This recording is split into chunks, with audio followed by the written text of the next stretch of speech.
Welcome to Teja TV news.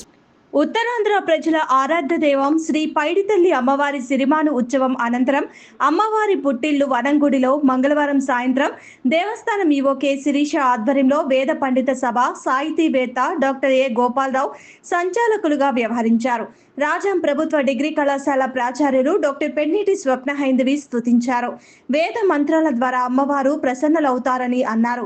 వేద మహత్తు, వేదంలో గల ఉత్తార్థ అనుదాత్త స్వరాల గురించి తెలియజేశారు. ఆలయ వేద పండితులు తాత రాజేష్ శర్మ పర్యవేక్షణలో 20 మంది వేద పండితులు చతుర్వేదాలను పఠనం చేశారు. వేద పండితుల్ని, ఆలయ అర్చకులు, సిబ్బందిని ఈవో శిరీష శాలువలతో సన్మానించి తాంబూలాది సత్కారాలు అందజేశారు. ఈ కార్యక్రమంలో ఉత్తరాంధ్ర ఉపాధ్యాయ ఎమ్మెల్సీ గాదే శ్రీనివాసులు నాయుడు, పాలక మండలి సభ్యులు పాల్గొన్నారు.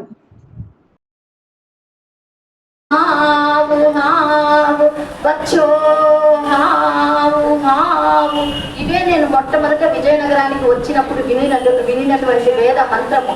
ఎవరైతే వేదాన్ని సంరక్షిస్తారో, ఎవరైతే వేదం పట్ల భక్తి కలిగి ఉంటారో వారికి ఈతి బాధలు ఏవి ఉండవు అనడానికి సాక్ష్యము మన పైడితల్లమ్మ.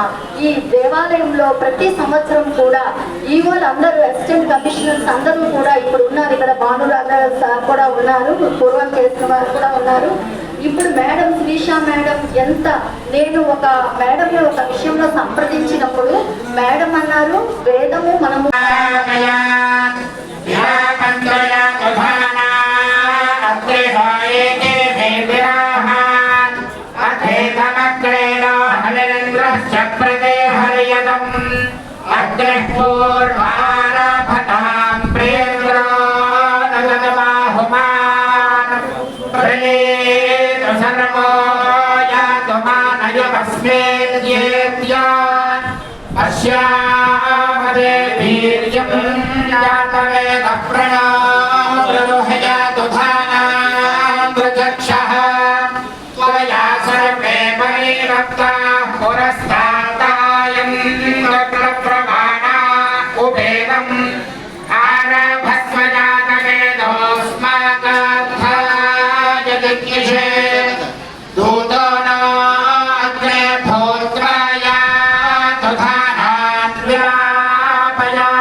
बृहस्पते वशे नब्धाग्नेशो माविध्यतम् जातुधानस्य सोमगणः प्रयान्नयस्वजान् निस्तुमानस्य मातयवनमक्षुतावारम् यत्रेषामग्ने जनेमानिवेकगुः सदा मत्र्याम् जातवेदः तां शिवं ब्रह्मा वावृधानो दह्येषां स्वधनरहमग्ने अस्मिन् वसवसावो धारयन्त्रिन्द्रः पूषा वरो मित्रो अग्निः इममादित्या विश्वे च देवा उतारस्मिन् ज्योतिष धारयन्तु अस्य देवा प्रदिशि